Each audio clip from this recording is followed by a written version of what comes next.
Atenção, amigos e ouvintes da Rádio Noroeste. Dentro de 5 segundos, mais uma edição do Jornal dos Trabalhadores.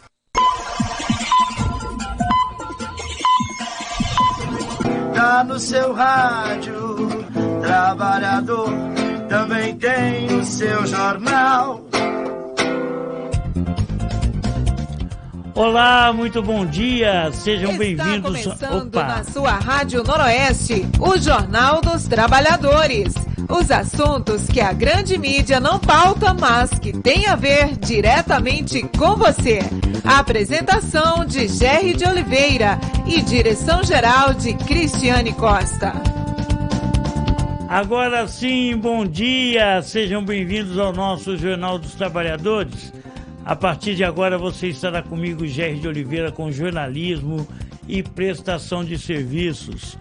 Tudo do mundo do trabalho e da política para você de uma maneira simples, didática e apresentando um jornalismo diferente daquele que você ouve na grande mídia. Lembramos que você poderá participar do programa de hoje enviando perguntas ou mensagens de áudio pelo nosso WhatsApp, que é o 19-3245-1127. Também estamos realizando a transmissão por imagens através do nosso site www.radionoroeste.com.br.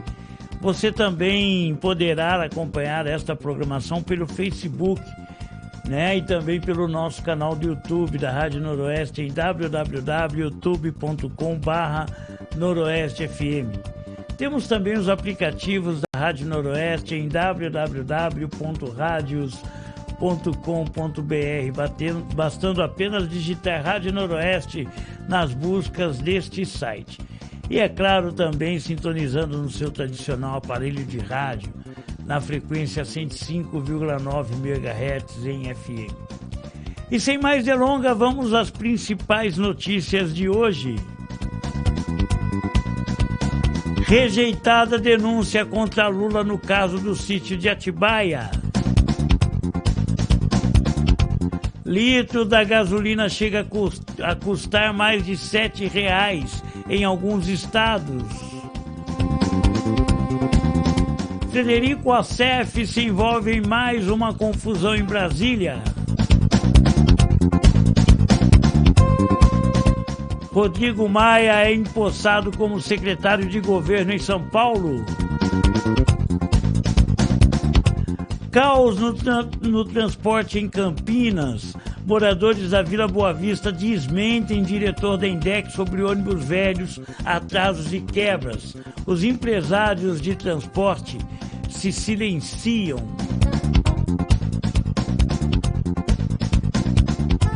Muito bem, hoje é segunda-feira, dia 23 de agosto de 2021 e vamos aos fatos que marcaram esta data na história do Brasil e na história da humanidade. Em 1927, os anarquistas italianos Sacco e Vanzetti são executados após um longo e controverso julgamento.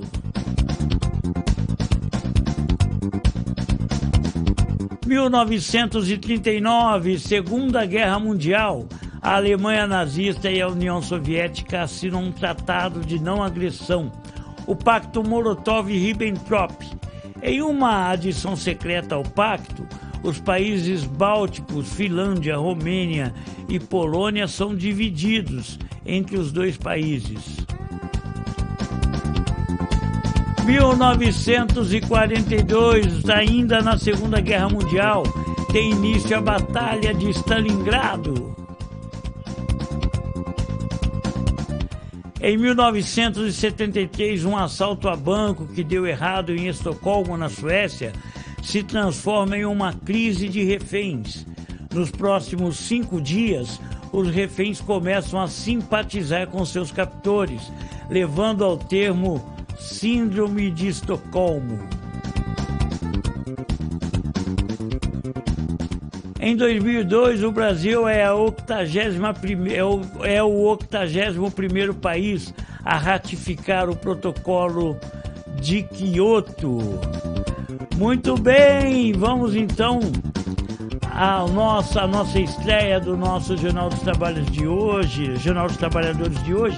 Já mandando abraço pro Digão Selim, pro Ronaldo Carlos Tauá, pra Denise Xavier, para o Nelson Ananias Botelho e o Jair da Marmita. Bom dia a todos. E vamos então à primeira matéria do dia. Lula se despede... Opa, peraí, deu erro aqui. Nossa, na primeira já deu erro. Deixa eu achar aqui.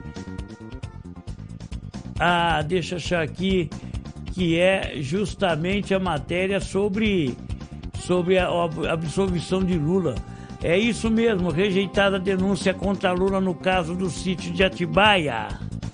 A juíza Poliana Martins Alves, da 12ª Vara Federal de Brasília, rejeitou neste sábado denúncia contra o ex-presidente Luiz Inácio Lula da Silva, acusado pelos crimes de corrupção e lavagem de dinheiro no caso que ficou conhecido como sítio de Atibaia. Na decisão, a magistrada negou o pedido do procurador da República, Frederico Paiva, para que a ação penal fosse reiniciada e justificou ao dizer que o Ministério Público não havia apresentado provas para recomeçar a ação. Em abril, o processo originário, instaurado em Curitiba, foi anulado pelo Supremo Tribunal Federal, que considerou o ex-juiz Sérgio Moro parcial ao julgar o petista. Lula era acusado de usar as construtoras OAS e Odebrecht nas obras do sítio. Embora o petista não tenha confirmado que irá se candidatar à presidência, pesquisa XP e PESP, divulgada no último dia 17, aponta que o ex-presidente Lula tem 40% das intenções de voto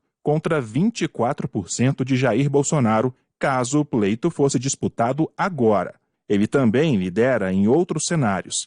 É a 5ª pesquisa em que o ex-presidente repete a tendência de alta. Agência Rádio Web, de Brasília, Rafael Silva. Muito obrigado, Rafael Silva, é isso mesmo, pois é, né? Agora chega o momento agora de começar a pedir a prisão do ex-juiz Sérgio Moro, Porque nesse processo todo a gente pode dizer abertamente o seguinte: Lula é inocente dentro dos critérios da justiça. Então a gente precisa agora entender que a justiça foi parcial. Mais do que isso, Sérgio Moro se coloca hoje como o maior traidor da pátria. Por quê? Simples, né? Ele interferiu diretamente no processo eleitoral no Brasil, né? A sua não candidatura em 2018 colocou essa situação de forma clara. Por isso que a gente costuma dizer aqui que o Bolsonaro não tem nem legitimidade para ser candidato, para ser presidente da República. E aí a gente entra na discussão por que o Sérgio Moro assumiu o Ministério da Justiça. Porque havia um acordo, né? Olha só, o pessoal já vai olhando aqui, já vai comentando. Digão Celim está dizendo, 17 absolvições. Já aceitei que o impeachment da Dilma foi um golpe. Está faltando pouco para eu ter a mesma aceitação sobre as eleições de 2018. Digam, a gente vai colocando aqui, né? Olha só, e Lula continua, né? Lula, mais matéria sobre Lula. Lula se despede do Maranhão e diz: Bolsonaro invadiu a democracia. Dos 6 estados nordestinos que o ex-presidente Luiz Inácio Lula da Silva visitará no Nordeste, o Maranhão é onde ele passará mais tempo. Foram quase 48 horas cumprindo a agenda de encontros com políticos e lideranças comunitárias. Durante coletiva realizada no seu último compromisso no estado, na sede da Federação dos Trabalhadores Rurais Agricultores do Maranhão, o governador do estado, Flávio Dino, destacou a importância da participação política do ex-presidente Lula no cenário atual. Creio que a sua agenda mostrou a importância de uma ampla união em defesa da democracia e da Constituição, uma vez que há propósitos de vários setores de rasgar a Constituição e tumultuar a vida política do Brasil. Por isso nós ficamos muito felizes, presidente Lula, que o senhor tenha estado com representantes de mais de 15 partidos políticos diferentes. O ex-presidente Lula falou sobre o respeito às instituições nacionais e mencionou a ameaça feita nesta sexta pelo deputado federal Flávio Bolsonaro ao Supremo Tribunal Federal. Eu acho que se a gente passar a ideia para a sociedade que a gente não respeita a decisão do Poder Judiciário quando o processo for transitado em julgado, eu acho que nós estamos criando condições de dar um mau exemplo, não só de destruir a democracia, mas destruir as instituições. Eu vi hoje de manhã uma matéria na televisão em que o filho do Bolsonaro ameaçava que se a Suprema Corte continuar tomando posições, poderá ser que um dia eles não cumpram a decisão. Quer dizer, se alguém que tem um mandato de deputado, alguém que é senador, alguém que é presidente da República, começa a passar essa ideia para a sociedade, a gente está passando a ideia da negação das instituições que nós criamos para garantir a democracia no nosso país. Sobre sua campanha às eleições, o ex-presidente Lula disse ter recebido várias sugestões para preencher a vaga de vice na sua candidatura em 2022, mas que somente em março terá uma definição e que o importante agora é a união entre a oposição para a disputa presidencial em 2022. Está chegando perto o dia da gente tomar a definição. A única coisa que eu digo é a seguinte: eu farei todo o esforço para que todos os segmentos de oposição neste país estejam juntos, seja no primeiro turno, seja no segundo turno, para a gente tirar da nossa história o que foi essa aberração chamada Bolsonaro que invadiu a nossa democracia. É com essa convicção que eu saio daqui. Nesta sexta, o ex-presidente segue para o Ceará, onde ficará até terça, dia 24. Depois visita o Rio Grande do Norte e a Bahia.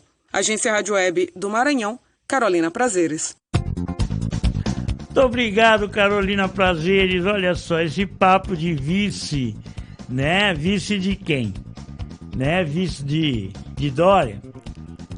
Vice de Ciro? Ah, pelo amor de Deus, né, gente? Vamos pensar as coisas numa possibilidade real. O único hoje que tem condições de derrotar Bolsonaro é Lula. Dória tá lá embaixo. O Ciro é traço. E aí vem com esse papo de tentar encontrar na a retirada de Lula do processo, né? Vamos pensar nisso, gente. Qual a única alternativa que você pode dizer abertamente que tem condições de, pelo menos, de derrotar Bolsonaro nesse momento? Fica a pergunta. A Rádio Noroeste chama essa atenção para vocês. Existe sim ainda uma possibilidade, né, de tentar retirar Lula do processo. Muito bem, mais notícias chegando aqui. STF repudia pedido de impeachment de Moraes feito por Bolsonaro. Vamos ouvir, agência Rádio Web. Supremo Tribunal Federal emite nota em repúdio ao pedido de impeachment do ministro Alexandre de Moraes, apresentado ao Senado pelo presidente Jair Bolsonaro. O STF ressalta que o inquérito que apura a disseminação de fake news e ataques às autoridades, cujas ações são questionadas por Bolsonaro, já foi chancelado pelo plenário da Corte. Pontua ainda que o Estado Democrático de Direito não tolera que um magistrado seja acusado por suas decisões e destaca que há vias recursais do próprio judiciário para o questionamento das decisões. O documento ainda afirma que o Supremo manifesta total confiança na independência e imparcialidade do ministro Alexandre de Moraes e que aguardará de forma republicana a deliberação do Senado. No jornal O Globo, o ministro aposentado Celso de Mello avaliou que o gesto do presidente é uma ofensa ao convívio harmonioso entre os poderes da República, pois além da denúncia não ter fundamento legítimo, revela a intenção subalterna de intimidar um magistrado. Ele ainda diz que Bolsonaro precisa ter consciência de que não está acima da autoridade da Constituição e das leis da República. Agência Rádio Web, no ar, Cidadania, Liberdade e Democracia. Do Rio de Janeiro, Valéria Rodrigues. Muito obrigado, Valéria. Antes de eu comentar sobre isso, eu vou para outra matéria, né? Porque o presidente Jair Bolsonaro nega que pedido de impeachment de Moraes seja uma revanche. Vamos ouvir. O presidente da República, Jair Bolsonaro, negou neste sábado que o pedido de impeachment contra o ministro do Supremo, Alexandre de Moraes, seja uma revanche. O magistrado incluiu Bolsonaro como investigado no chamado inquérito das fake news. Além disso, remeteu uma investigação sobre o presidente ao Tribunal Superior Eleitoral. Depois das ações de Moraes, Jair Bolsonaro decidiu apresentar o pedido de impeachment do ministro. Fiz tudo dentro das 4 linhas da Constituição. Engraçado, quando eu entro numa ação do Senado, fundado no artigo 52 da Constituição, o mundo cai na minha cabeça. Quando uma pessoa quer do fim do mundo e bota lá, ninguém fala nada. Não é revanche. Cada um tem que saber o seu lugar, nós só podemos viver em paz e harmonia. Se não respeitar o próximo e saber que tem um limite. O limite é a nossa Constituição. Bolsonaro conversou rapidamente com jornalistas em Eldorado, em São Paulo. O presidente foi criado naquela região e aproveita o final de semana para visitar familiares. No fim de semana passado, Bolsonaro havia dito que entraria com um pedido de impeachment contra Moraes e o presidente do TSE, Luiz Roberto Barroso. Mas na última sexta-feira apenas ingressou com um pedido de impedimento contra Alexandre de Moraes, que comanda o chamado inquérito das fake news, que mira em diversos apoiadores do presidente da República. Essa é a primeira vez que o chefe do Executivo pede o impeachment de um ministro do Supremo. A ofensiva de Bolsonaro contra o ministro do Supremo gerou críticas. Neste sábado, um grupo de ex-ministros da Justiça dos governos FHC, Lula, Dilma e Temer criticaram o presidente da República. Além disso, diversas organizações como a AMB e a JUF também repudiaram o pedido de impeachment. Agência Rádio Web, de Brasília, Yuri Hudson. Muito obrigado, Yuri Hudson. Mais uma matéria chegando aqui. Governadores marcam reunião para discutir crise entre os poderes. Governadores de 23 estados e do Distrito Federal se reunirão nesta segunda-feira.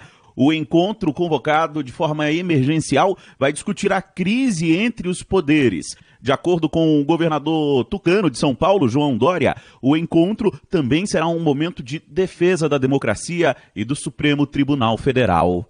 Essa reunião dos governadores ocorre diante do crescente clima de tensão entre o presidente da República, Jair Bolsonaro, e ministros do Supremo. Para o coordenador do Fórum de Governadores, governador do Piauí, Wellington Dias, do PT, é o momento de tentar pacificar a situação e retornar o diálogo.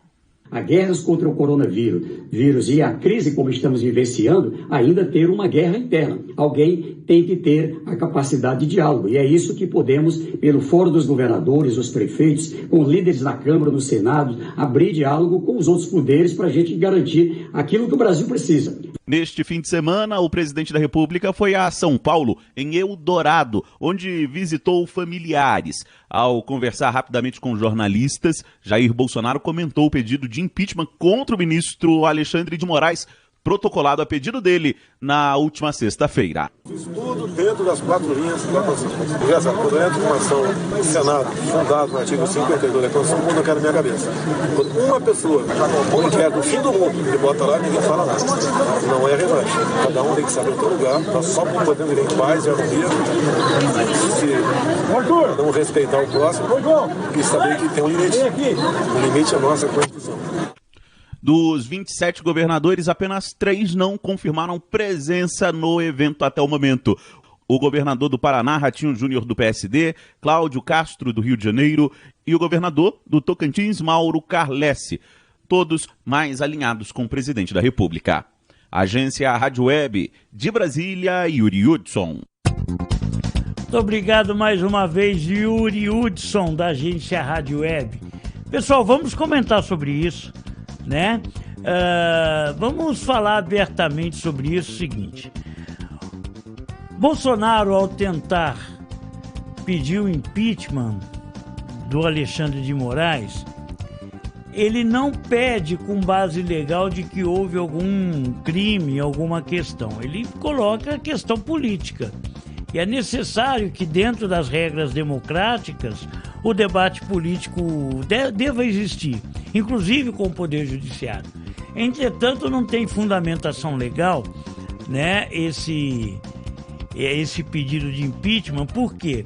Porque Moraes está tomando as decisões jurídicas com embasamento jurídico, e mais do que isso, a maioria das decisões é chancelada pela maioria do Supremo.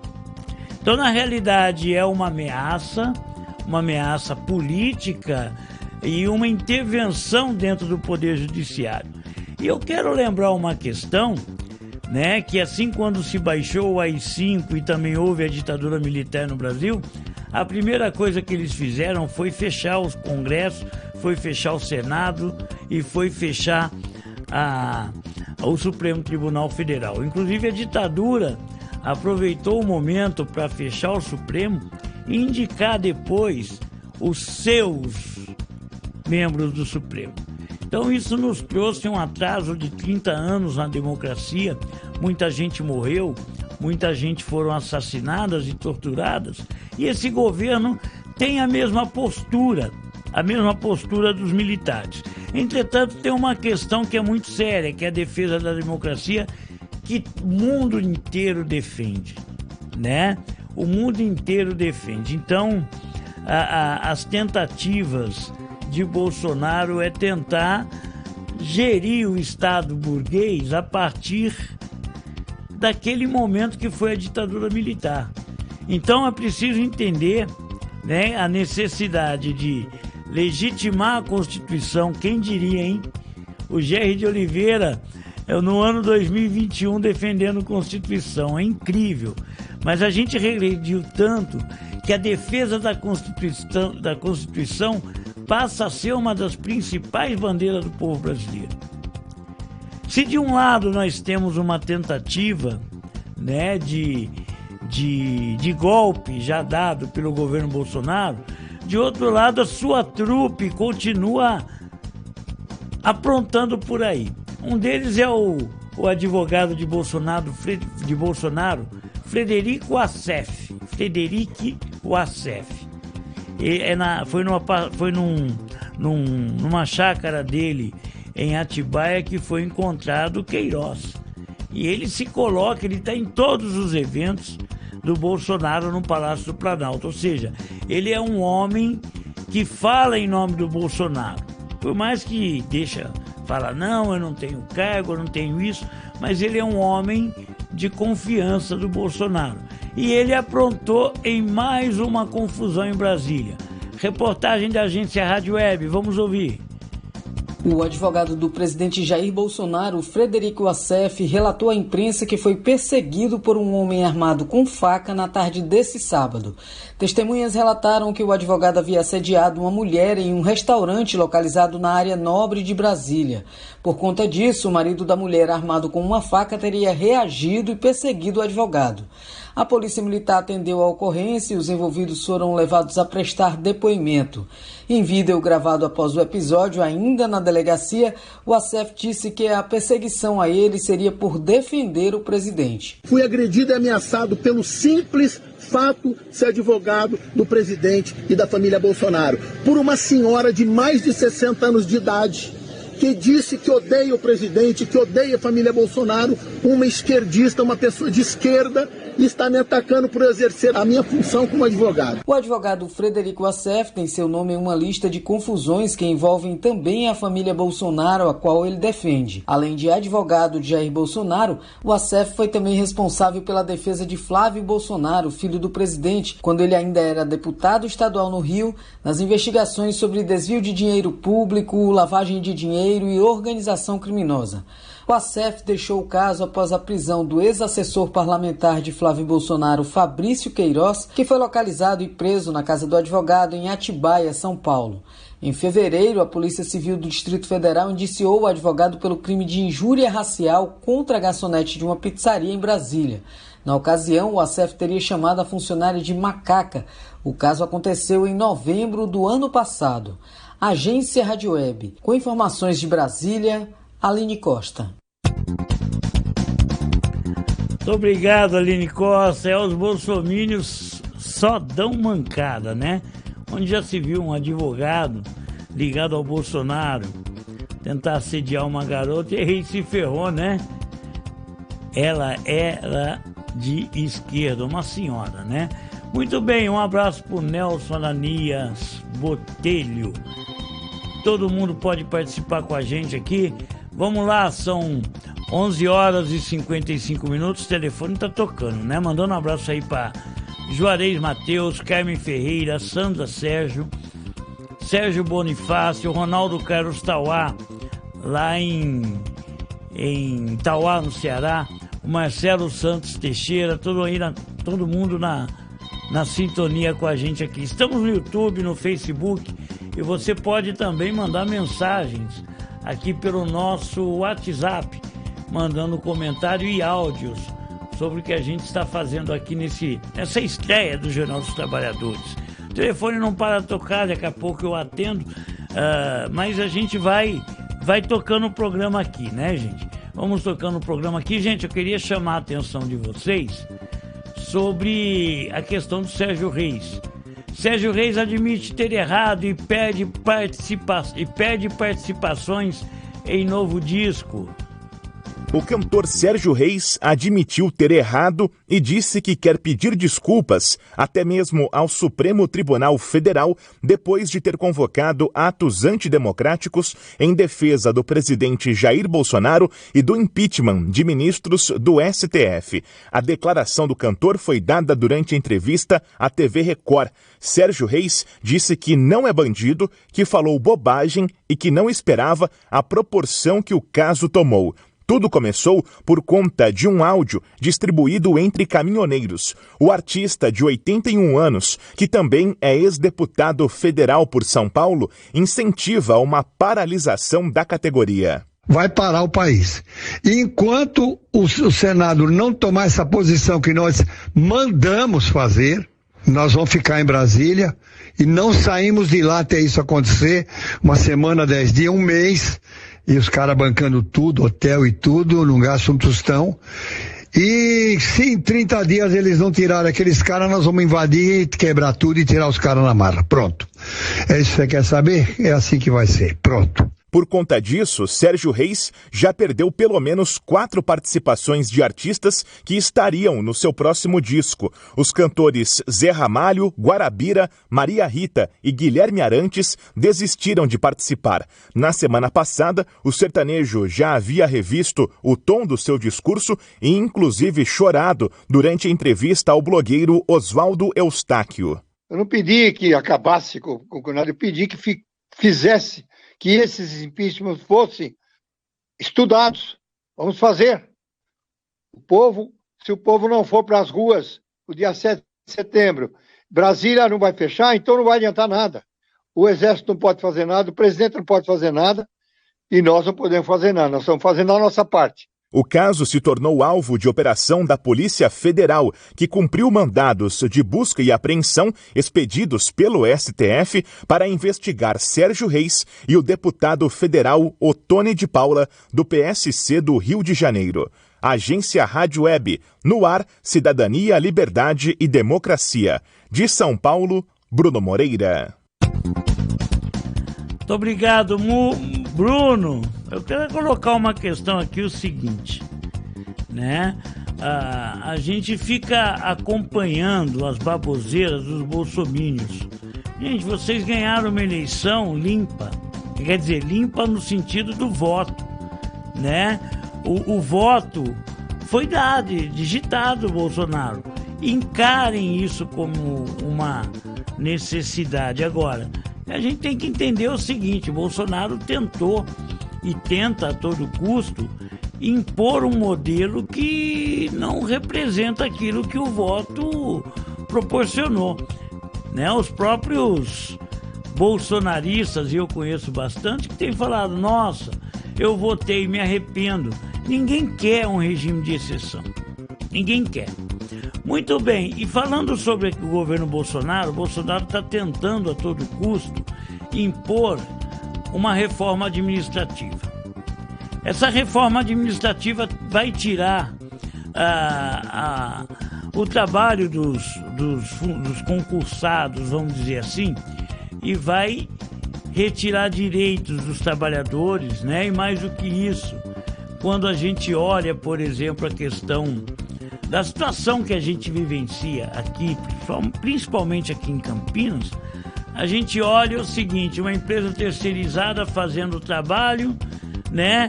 5 assessores com o celular no ouvido, né? E aí a população fica olhando o apadrinhamento político. Essa é a questão que está dada. Ou seja, se aprovar a reforma administrativa, nós não vamos ter concursos, vai ser contratada essas empresas terceirizadas que prestam um péssimo serviço e mais do que isso, vai encher de politiqueiro, assessor que trabalhou em campanha para acompanhar, para prestar o serviço e sem qualificação. Porque o trabalhador que presta serviço público, ele passa numa prova, né, e ele é aprovado a partir da sua qualificação.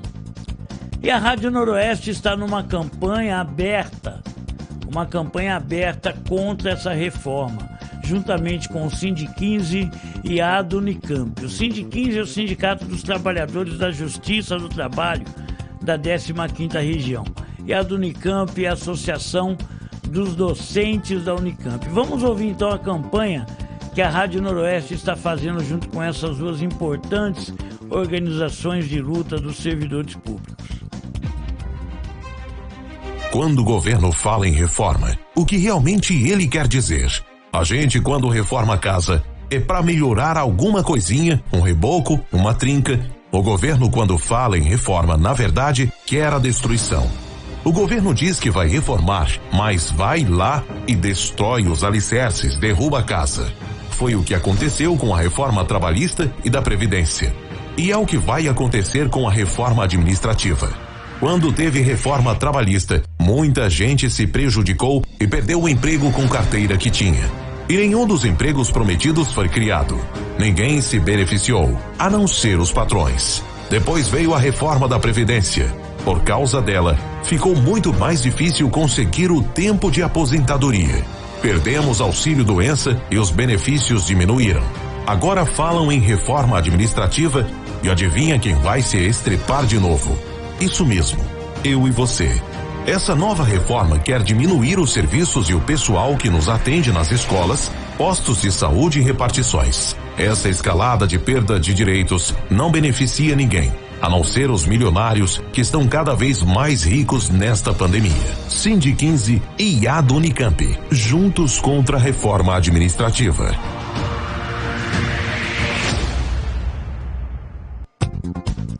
Tá aí, parabéns ao Sindi 15 e à Unicamp por fazer aí esses spots, né, que explicam de forma bem tranquila aos trabalhadores e aos nossos ouvintes o que vem por aí nessa reforma da Previdência, nessa reforma administrativa.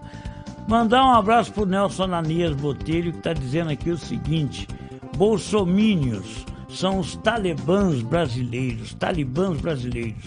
Digam Selim comentando aqui sobre a questão do Lula não ser candidato.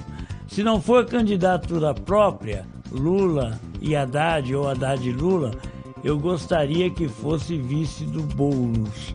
Essa é a comentário do Digão Selim. Vamos ver quem está acompanhando a gente aqui na internet. Vamos lá ver. Um abraço para o Juarez Matheus, para Carmen Ferreira, Sandra Sérgio, Sérgio Bonifácio, Ronaldo Carlos Tauá e o Marcelo Santos Seixas. Pessoal acompanhando a gente aqui, vamos de mais notícias, né? A situação econômica tá gravíssima, né? O litro da gasolina já custa mais de R$7 em alguns estados. Vamos ouvir mais uma matéria aqui na Rádio Noroeste. Vamos ouvir. O preço médio dos combustíveis teve um novo aumento em todo o país, acumulando uma alta de quase 0,60% só neste mês. Os consumidores já pagam em alguns lugares mais de R$7 pelo litro da gasolina, segundo a pesquisa semanal da Agência Nacional de Petróleo, Gás Natural e Biocombustíveis, ANP. Para o economista Roberto Troster, são dois os fatores de grande influência nesse comportamento. Dois fatores influenciam na alta dos preços dos combustíveis. Um é o preço do combustível no mercado externo. Todavia, esse preço tem um teto natural. Se ele sobe muito, outras formas alternativas de energia aparecem, como xisto gás. Isso faz com que o preço já esteja próximo do seu máximo lá fora. O segundo fator, e o fator mais determinante, é a taxa de câmbio. O preço do combustível é o preço do combustível no mercado internacional, vezes a taxa de câmbio. E a taxa de câmbio depende da política cambial. E a política cambial brasileira é obsoleta, uma política cambial tupiniquim. Os derivados de petróleo sobem sempre que o câmbio sofre desvalorização, ou seja, quando o real fica mais barato e o preço do barril aumenta. Roberto Truster afirma que é necessária uma mudança na política cambial para que também mude a instabilidade no valor dos combustíveis. Sem mudar a política cambial, a gente vai ficar sempre nesse vai e vem do preço dos combustíveis e de outros bens e serviços. Preço de combustíveis mais caros, taxas de juros mais altas, menos crescimento, menos emprego. O economista ressalta ainda que tanto a população brasileira quanto bens e serviços são afetados pelos fatores que contribuem na alta dos combustíveis. O impacto dessa alta dos combustíveis é na veia e é negativo. Quanto mais caros forem os combustíveis, mais caro é o transporte, mais caros são outros bens e serviços, e a renda real, quer dizer, a capacidade de comprar bens e serviços da grande parte da população brasileira cai. Quanto mais caro for, pior para todos. A solução é simples, pode ser feita. A questão é que, em vez de fazer uma coisa diferente, se o Banco Central do Brasil fizesse o que outros países fazem para estabilizar a taxa de câmbio, seria melhor para o Banco Central e seria melhor para todos os brasileiros. Na última sexta-feira, o dólar à vista fechou em R$ 5,38 e o petróleo do tipo Brent, negociado em Londres para outubro, fechou em $60,18 o barril. Esse é o tipo de petróleo utilizado como referência pela Petrobras. Outros especialistas em política cambial afirmam também que o período pré-eleitoral em que o país vive e a confusão frequente do governo federal vai continuar mantendo uma pressão sobre o câmbio. Agência Rádio Web. No ar, cidadania, liberdade e democracia. De Salvador, Aline Costa. Muito obrigado, Aline Costa. Tá aí, né, gente? Gasolina chegando a R$7.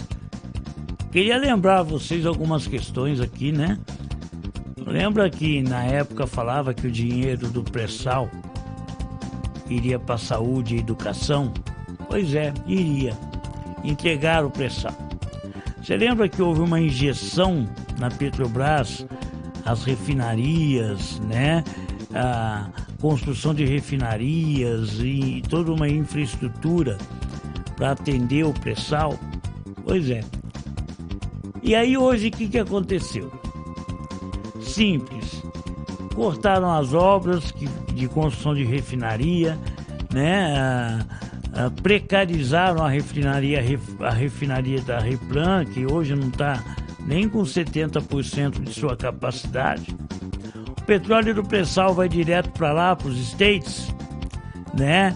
E volta para cá refinado em dólar. A proposta era para ser outra. Né? A gente entrar no mercado internacional para vender na nossa moeda ou vender na moeda deles. Lembram disso? Né? Por que uma refinaria em Pasadena? Era essa a ideia, a gente levar já pronto, né, o nosso petróleo do pré-sal e vender para lá, porque os Estados Unidos dependem de 80% do seu setor produtivo de petróleo. E aí o que acontece? Simples. Contratam um juiz chamado Sérgio Moro. Ele, de uma certa forma, cria um golpe nesse país, legitima um golpe nesse país. Vem várias empresas americanas construir robôs e utilizar as redes sociais, as teles, para desqualificar tudo que foi feito. E hoje a gente paga uma gasolina a R$7, né? Com variação do dólar. Vamos lembrar de uma coisa, gente. Quais são os países que Bush denominava como eixo do mal? Países que negociavam petróleo em outra moeda. A moeda chinesa, que era a Venezuela, o Irã e a própria Rússia, que negociam seus petróleos em moeda chinesa. Aí, o Brasil deram um golpe. E aí, a gente viu o resultado, né? Muito bem, agenda alterada e depoimentos fracos marcam a semana da CPI da Covid-19 no Senado. Vamos ouvir. A semana da CPI começou com a expectativa da primeira acareação na comissão, mas terminou com depoimentos fracos, aquém da expectativa. O comando da comissão decidiu cancelar o embate frente a frente entre o ministro Onyx Lorenzoni e o deputado do DEM, Luiz Miranda. No lugar, colocaram a fala inesperada do auditor do Tribunal de Contas da União, responsável por elaborar um relatório que questiona o número de mortes por Covid-19. O documento de Alexandre Marques parou nas mãos do presidente Jair Bolsonaro. No entanto, o auditor não trouxe novidades à CPI, apenas repetiu o que já teria dito ao próprio TCU. Confirma que esse material foi utilizado indevidamente. Sim, indevidamente no sentido de... Vossa Senhoria disse isso no interrogatório do Tribunal de Contas.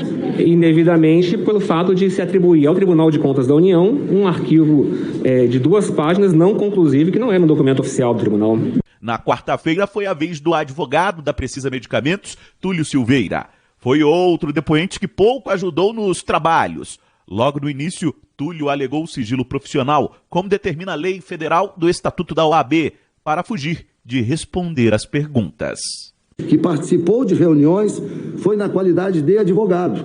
E dentro dessa qualidade deve ser preservado por esta casa o seu sigilo profissional. Isso deveria ter sido questionado ao presidente do Supremo Tribunal Federal, não à mesa. Eu não vou aqui, eu vou cumprir a decisão do ministro Fux. Recorra ao ministro Fux. Na quinta, a CPI recebeu o dono da Precisa, Francisco Maximiliano, que desafiou os senadores. O empresário que obteve habeas corpus do Supremo deixou de responder a 95% das perguntas feitas a ele. Quando pouco falou, eximiu a Precisa e o deputado Ricardo Barros, do PP, de responsabilidades. Como foi o contato com o deputado Ricardo Barros, portanto, para tratar da inclusão da Índia entre os países cuja aprovação da autoridade sanitária valeria no Brasil? Não houve, senhor relator. Mas o senhor acabou de dizer que era do interesse da Precisa. Quando eu digo que era do interesse, porque, por óbvio, ela tornava a Covaxin elegível também, assim como outras de outras autoridades. Mas não houve absolutamente nenhum contato com o deputado Ricardo Barros, tampouco com outro para se fazer essa inclusão. Para o senador Eduardo Girão do Podemos, que se posiciona como da ala independente, mas está bem alinhado com o Planalto, a semana morna da CPI reflete o que ele aponta como descrédito da comissão. Desde o início ela começou equivocada. Eu lutei para que essa CPI tivesse imparcialidade. Quem acompanha ainda essa CPI, muita gente parou de acompanhar essa CPI, e principalmente está hoje cristalino que é um jogo político eleitoreiro para 2022.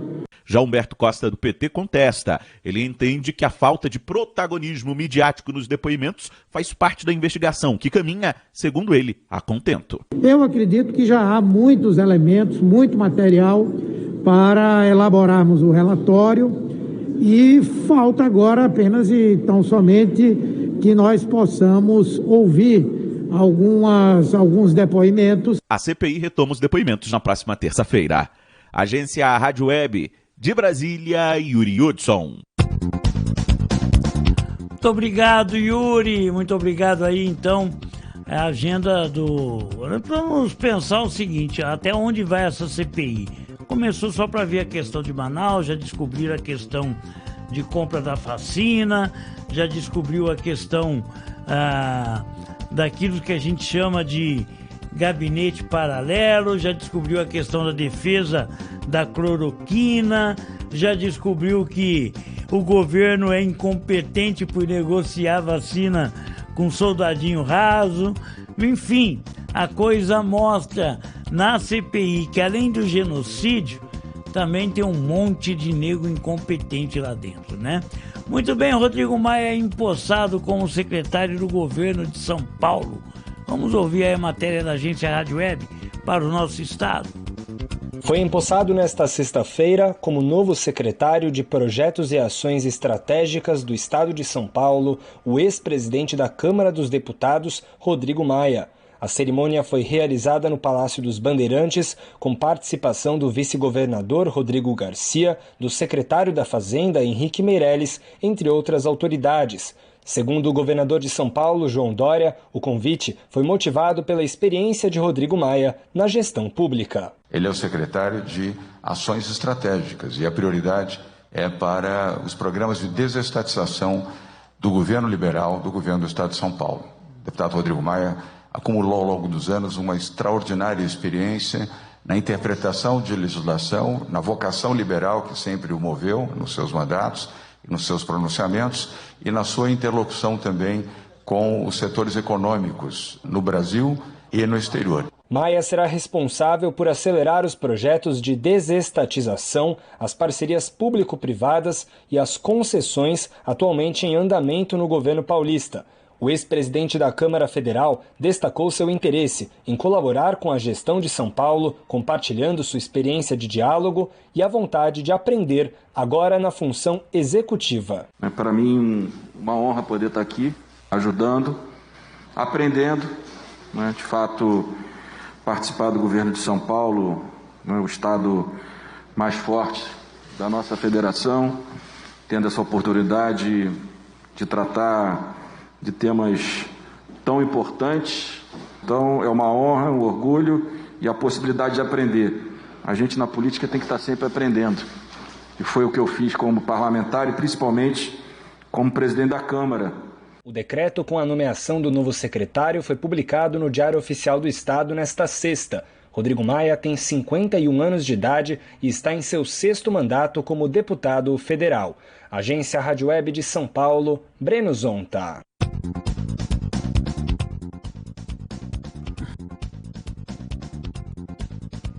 Muito obrigado, Breno Zonta. Tira o tubo, né? Tira o tubo. Rodrigo Maia, secretário em São Paulo, com um papel único e exclusivo de estatizar. vem aí a Sabesp, vem aí o metrô. É isso que acontece. Qual é a diferença de Bolsonaro e Dória? Bolsonaro é igualzinho o Dória e Dória é igualzinho o Bolsonaro. Talvez a diferença sempre seja a questão de um ser negacionista da ciência e o outro a favor. Mas colocar um cara como Rodrigo Maia numa posição estratégica de estatizar de privatizar todo o patrimônio do governo do estado de São Paulo, mostra que os dois andam juntos. Muito bem, são 12h18, a gente aqui na Rádio Noroeste vai trazer todos os dias uma reportagem especial sobre a nossa região, aqui da Vila Boa Vista, Parque Via Norte, toda a região. A gente participa e também articula um grupo, né, de moradores da Vila Boa Vista e Parque Via Norte, da qual a população vai colocando lá os seus problemas, vai denunciando, vai pedindo melhorias e a gente vai investigando, né? Uma das grandes reclamações dos moradores da Vila Boa Vista e Parque Via Norte é sobre os ônibus que servem a nossa região, né? Os ônibus estão quebrando constantemente, tem muito atraso e mais do que isso, os ônibus são uma verdadeira carroça, né? E a gente foi procurar ouvir, o representante da INDEC disse assim, não tá bem assim, a frota tá boa, ônibus velho também funciona, né? E aí vem dizer o seguinte, o tempo de espera é de 24 minutos, né? Uma revolta tá gerando na população e nós entrevistamos o diretor da INDEC, né, que disse isso e o povo falou, não, tá ruim isso. Então, gente, a verdade é o seguinte, moradores da Vila Boa Vista e Parque Via Norte desmentem declarações do presidente da INDEC sobre o transporte. Vem aí uma nova luta na nossa região. Depois dessa matéria especial, eu quero comentar, tá certo? Olha só, então vamos lá, a matéria é o seguinte, moradores da Vila Boa Vista e Parque Via Norte desmentem declarações do presidente da INDEC, de representante da INDEC, dizendo que está tudo bem no transporte no bairro. Vamos ouvir.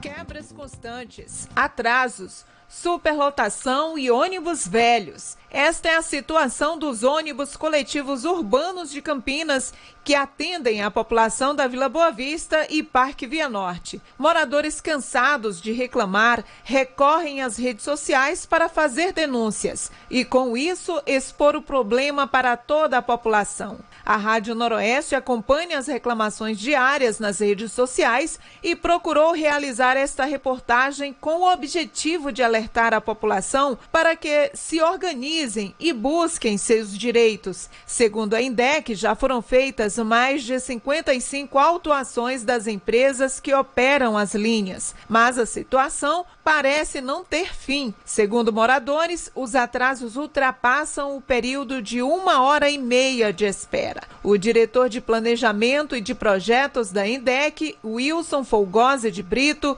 reconhece o problema. Então, essa linha realmente, como você disse, ela é uma linha muito grande, muito comprida, numa extensão de itinerário muito grande, né, saindo lá do Suíte, de um lado da cidade, e parar lá no Parque Via Norte do outro, né, ela não opera em terminais, como a gente diz, ela passa inclusive no terminal mercado, mas não é um ponto de passagem só, né, não é um ponto de controle. Então, assim, efetivamente é uma linha mais difícil da gente controlar operacionalmente. O diretor disse ainda que a autarquia vem autuando a empresa que opera a linha 253. Só para você ter uma ideia, Jerry, não é uma informação, né, que a gente gosta de passar, assim, não é uma informação que a gente gostaria que a gente tivesse, mas nós fizemos 28 autuações no último mês, para você ter uma ideia, em relação à operação dessa linha. A maioria delas é por descumprimento de viagens ou de horários de viagem. Então, a nossa fiscalização está autuando as irregularidades que a gente constata. E veja, essas autuações, depois que o agente elabora as autuações, elas são processadas, são encaminhadas às empresas. As empresas têm todo o direito de se defender, né, de dizer, justificar minimamente o que pode ter acontecido. realmente há um problema, nós precisamos resolver esse problema, mas nós estamos já em contato com a Campibus para que a gente possa melhorar a operação dessa linha nos próximos dias. Já o representante do Conselho Municipal de Transportes, Juarez Mateus, diz que não é bem assim.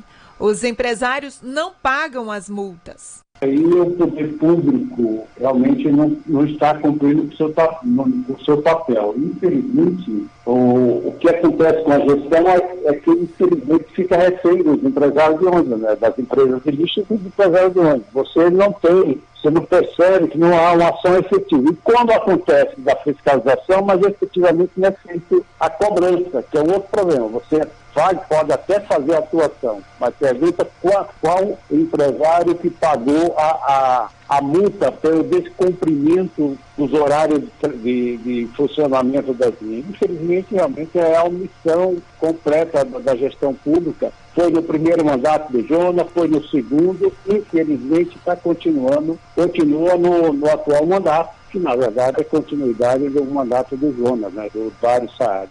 Um fiscal da INDEC, que não quis se identificar, diz que a empresa é omissa com os empresários de transporte. Cita a situação da linha 253, os atrasos, os ônibus quebrados constantemente e também frota muito velha com mais de 10 anos de uso. Ele, inclusive, cita nomes de agentes públicos envolvidos com os empresários que não dão continuidade nos processos de autuação.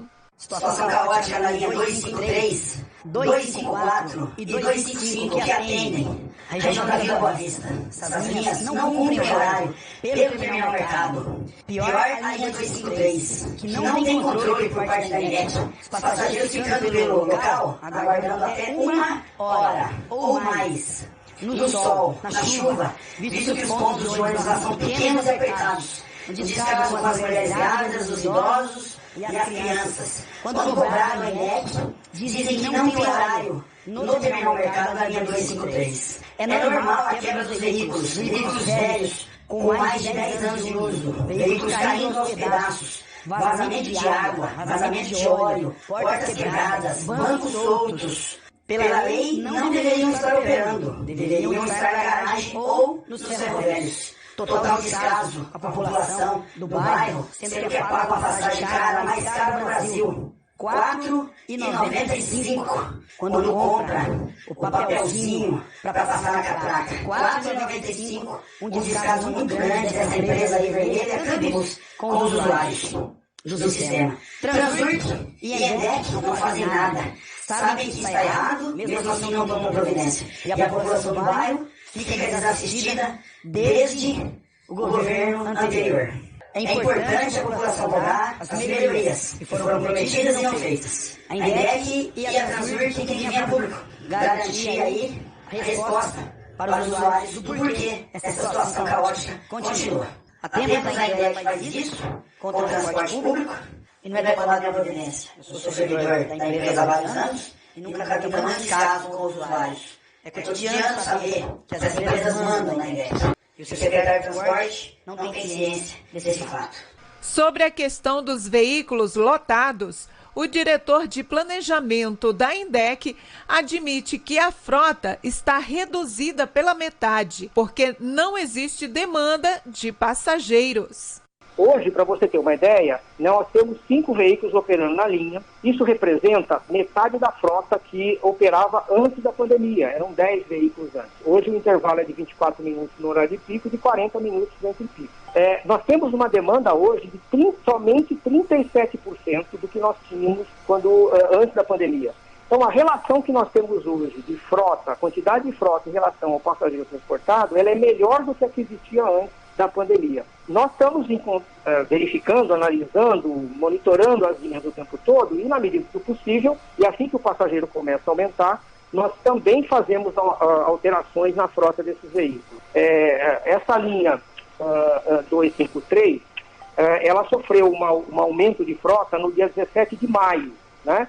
E nós continuamos a acompanhar essa linha. Recentemente, a partir agora dessa abertura mais extrema, vamos dizer assim, né? Nós nunca tivemos uma abertura tão grande desde março de 2020, o nosso passageiro começou a crescer em relação ao que nós tínhamos anteriormente. Já a moradora da Vila Boa Vista, Vana Cobelli, diz que não é verdade o relato do diretor da INDEC e que já presenciou ônibus hiperlotados com até 60 passageiros, que coloca usuários em risco diante da situação de pandemia. Os ônibus estão sucateados, os ônibus estão lotados. Hoje, por exemplo, no retorno do trabalho, eu acho que o ônibus tinha ao menos 60 passageiros. Então ele estava lotado, muitas pessoas em pé, aglomeradas, né? Então isso é recorrente, já é um problema antigo. E quando ele diz que ele coloca ônibus à disposição da comunidade referente à demanda, isso é um engano, um ledo engano. Eu acho que ele está completamente equivocado, não condiz com a realidade. Se o transporte público nosso tivesse condições, né, melhores condições, mais ônibus na linha, para que não houvesse essa aglomeração toda. Então, a minha preocupação é, acima de tudo, neste momento, sobre o problema em que vivemos, né, a respeito do vírus.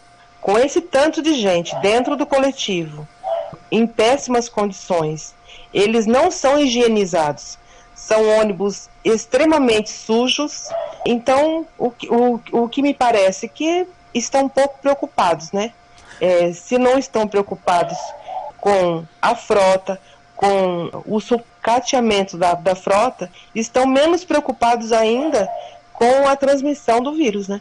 Segundo o diretor de planejamento da INDEC, a chance de contrair o vírus no transporte é pequena, em decorrência da obrigatoriedade das janelas dos veículos ficarem abertas durante o trajeto. Nós estamos atentos a essa questão. Há estudos que não são nossos, né? São mundiais, inclusive, no Brasil se fez muito isso, no mundo também, porque esse problema não atinge, na realidade, só o Brasil. Há sistemas inclusive de metrô, em países desenvolvidos, que estão com excesso de lotação, com uma demanda muito maior. Mas já se constatou que, apesar de você ter ônibus um pouco mais lotados, né, com passageiros em pé, inclusive, a transmissão do vírus acaba sendo menor nos ônibus. Obviamente não vou dizer que não acontece, porque infelizmente a transmissão pode acontecer em qualquer ambiente, né? Principalmente para aquelas pessoas que não respeitam aquelas regras, né, principalmente o uso da máscara. Mas no caso do transporte coletivo, não estou falando só de Campinas, como eu disse, estou falando de uma realidade que é praticamente mundial, a transmissão do vírus ela não foi identificada como sendo muito grande no transporte coletivo, apesar dos ônibus poderem apresentar uma lotação um pouco maior. Por que isso acontece, né? Porque, ao contrário, muita gente nos questiona, mas eu vou para uma festa e aí eu não posso fazer a festa porque pode ter transmissão de vírus. Mas numa festa você não está de máscara. Quando você bebe, come, você não está de máscara. E é muito difícil hoje você pode ir para a rua, você deve ter identificado aí, a grande maioria, praticamente todos os áreas do serviço acabam usando máscara. E isso acaba protegendo muito cada uma das pessoas, e é essa indicação que a gente faz, né? De qualquer forma, também há uma questão da ventilação dentro dos ônibus. A gente proibiu que os ônibus, por exemplo, tenham ar-condicionado, que andassem com um ar-condicionado ligado, porque daí você tem que fechar os vidros, para que essa ventilação fosse maior. Então, nós tomamos providências, assim que nos era possível, né, para que a transmissão do vírus fosse minimizada dentro dos veículos. O representante do Conselho Municipal de Transporte, que também é especialista em transporte, também se posiciona sobre as medidas adotadas no transporte durante a pandemia. Ele pensa diferente e, inclusive, aponta que a superlotação pode sim ter aumentado os casos de infecção, inclusive citando exemplos de trabalhadores dos transportes infectados. Então, a orientação técnica, do ponto de vista da era de termos de estacionamento em todas as condições técnicas. Não só ajudou no aumento que tivemos da pandemia na cidade, como vários companheiros, trabalhadores de transporte foram infectados e alguns até perderam a vida. Por isso que, inclusive, houve uma campanha a nível nacional da CUT, do sindicato da CUT, para que os trabalhadores de transporte fossem vacinados. E é realmente uma atitude arbitrária, porque quando você tinha todo o discurso de orientação do ponto de vista do distanciamento, os ônibus andavam superlotados, colocando em risco não só a vida da população, como também dos trabalhadores que prestavam esse serviço. Foi uma atitude irresponsável da gestão e continua nesse momento, que a pandemia, apesar de ter diminuído, mas ela continua ainda. Então, realmente, deveria ter uma frota acima da demanda e não uma frota reduzida que nem temos na cidade de Campinas. Sobre a frota velha de ônibus, acompanhe a resposta do diretor de planejamento da INDEC. A frota que opera hoje nessa linha são 5 veículos, né? Eles não estão com a idade vencida, né? Não são veículos novos, obviamente, infelizmente não temos veículos mais novos nessas linhas, ou nessa linha, mas não são veículos vencidos. Esses veículos eles estão hoje com 9 anos, né, de idade. Então, realmente, no limite da idade máxima que é permitida pelo contrato, que são 10 anos, mas ainda estão no limite da idade. A idade do veículo, só para concluir, o importante é a manutenção que esses veículos recebem, né? Não necessariamente veículos mais velhos são piores do que veículos mais novos. Bom, os veículos mais novos são mais modernos, podem até, no primeiro momento, dar mais qualidade para o serviço, mais segurança, mas os veículos mais velhos, se bem cuidados, também podem oferecer um bom serviço. Sobre os horários, a população e até funcionários da INDEC denunciam o atraso dos horários, mas o representante da INDEC apresenta um número bem distante daquele que a população relata nas redes sociais. Ouça de novo. Hoje, para você ter uma ideia, nós temos 5 veículos operando na linha. Isso representa metade da frota que operava antes da pandemia. Eram 10 veículos antes. Hoje o intervalo é de 24 minutos no horário de pico e de 40 minutos entre pico. Nós temos uma demanda hoje de somente 37% do que nós tínhamos antes da pandemia. Então, a relação que nós temos hoje de frota, a quantidade de frota em relação ao passageiro transportado, ela é melhor do que a que existia antes. Juarez de Mateus, do Conselho de Transporte, diz que em anos anteriores a frota tinha uma média de 4 anos e que a situação se agrava em decorrência do descaso da gestão. Infelizmente, faz uma década que o transporte público tem piorado. O transporte público teve um momento oportuno, importante, que foi a criação do bilhete único, criações de políticas públicas de renovação de frota. E, infelizmente, nos últimos 10 anos, tem tido um retrocesso do ponto de vista da qualidade e da eficiência do transporte. Nós temos aí um contrato que terminou o prazo e por incompetência das últimas 2 gestões, não foi feito um novo processo licitatório até agora. Isso traz uma consequência na qualidade do serviço e na eficiência, né? Bem, finalizamos esta matéria no intuito de buscar respostas aos questionamentos da população nas redes sociais, bem como ouvir os posicionamentos dos órgãos públicos. A análise dos fatos apresentados e as conclusões sobre isso é sua, ouvinte. A Rádio Noroeste ouve todos os lados, apresenta as contradições e cumpre sua missão de informar de forma ampla e plural. A solução deste conflito cabe à sua capacidade de compreensão e sua missão de lutar coletivamente para que seus direitos sejam garantidos. Você é o protagonista de sua história. A rádio pode te ajudar nisso. É nossa missão, enquanto veículo de comunicação, construir e fortalecer as lutas e a vontade popular. Produção e edição, Gerry de Oliveira. Locução, Cristiane Costa. Tá aí então, gente, toda a matéria sobre a questão do transporte da linha 253 da Vila Boa Vista. Eu quero chamar a atenção dos nossos ouvintes e dizer abertamente ao diretor de Planejamento e Projetos da INDEC que perjúrio, conhecido como mentira, é crime. Como disse o Osmar Aziz na CPI. Dizer que os ônibus velhos também funcionam, mas veja a qualidade. Quantas quebras nós tivemos nesses veículos velhos? Pagando um preço absurdo de R$ 4,95 na passagem. Qual o horário? Teve gente reclamando aí que ficou mais de 1h30 no ponto de ônibus e o representante da INDEC dizendo que o tempo máximo no horário de pico é de 24 minutos e 42 minutos no entre pico. Mentira é crime. E aí eu coloquei essa matéria antes para o grupo dos moradores da Vila Boa Vista e eles foram objetivos. É tudo mentira. O que compete a nós enquanto Rádio Noroeste? Nós não somos um veículo de comunicação que apenas observa.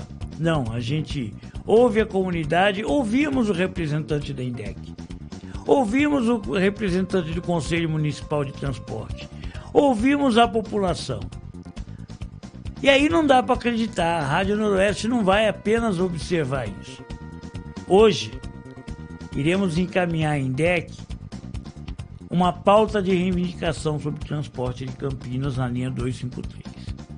Nós queremos o dobro do que está operando atualmente. Eles falaram em 5, nós queremos 10 em tempo integral para ver se atende os 24 minutos, como ele disse aqui.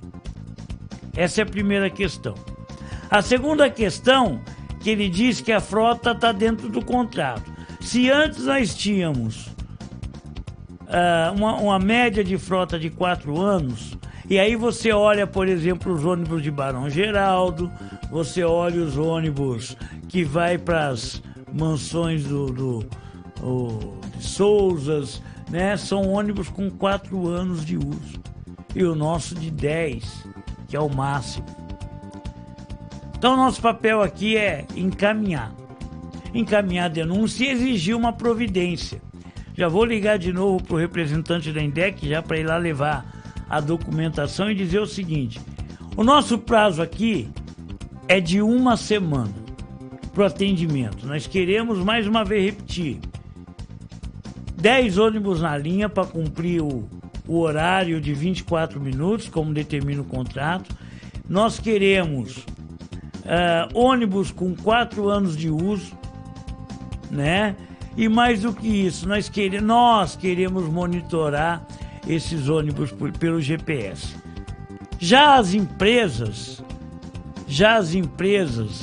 e aí a gente fica revoltado, a gente tentou ligar o tempo todo para as empresas, pedindo as informações, querendo saber se elas estão pagando as multas, e nada. Então fica aqui o recado da Noroeste FM. Muito bem, pessoal, estamos terminando o nosso Jornal dos Trabalhadores de hoje, nossa estreia, dia 23 de agosto de 2021. Atrasamos em 10 minutos o horário de fechamento, mas eu quero agradecer vocês. O mais importante é a gente passar a matéria e deixar vocês informados. Mais do que isso, a gente agradece a sua participação, porque a rádio comunitária é isso, ela é pública. Nós não recebemos verbas de publicidade da prefeitura para poder falar bem do prefeito. Tá certo? Vamos cobrar então o prefeito Dário Saad sobre essa situação do transporte. Eu agradeço sua participação. Até amanhã, às 11h30 da manhã, com mais um Jornal dos Trabalhadores. Até mais. Termina aqui mais uma edição do Jornal dos Trabalhadores, uma produção da Rádio Noroeste FM. Apresentação e edição, Gerry de Oliveira. Noticiários fornecidos pelas agências Rádio Web, CUT, Brasil de Fato, Rádio Brasil Atual e sites e blogs democráticos de todo o Brasil. Direção-geral, Cristiane Costa. Nossa equipe agradece sua atenção e audiência, convidando você a estar conosco amanhã, no mesmo horário, em mais uma edição do Jornal dos Trabalhadores. Até lá!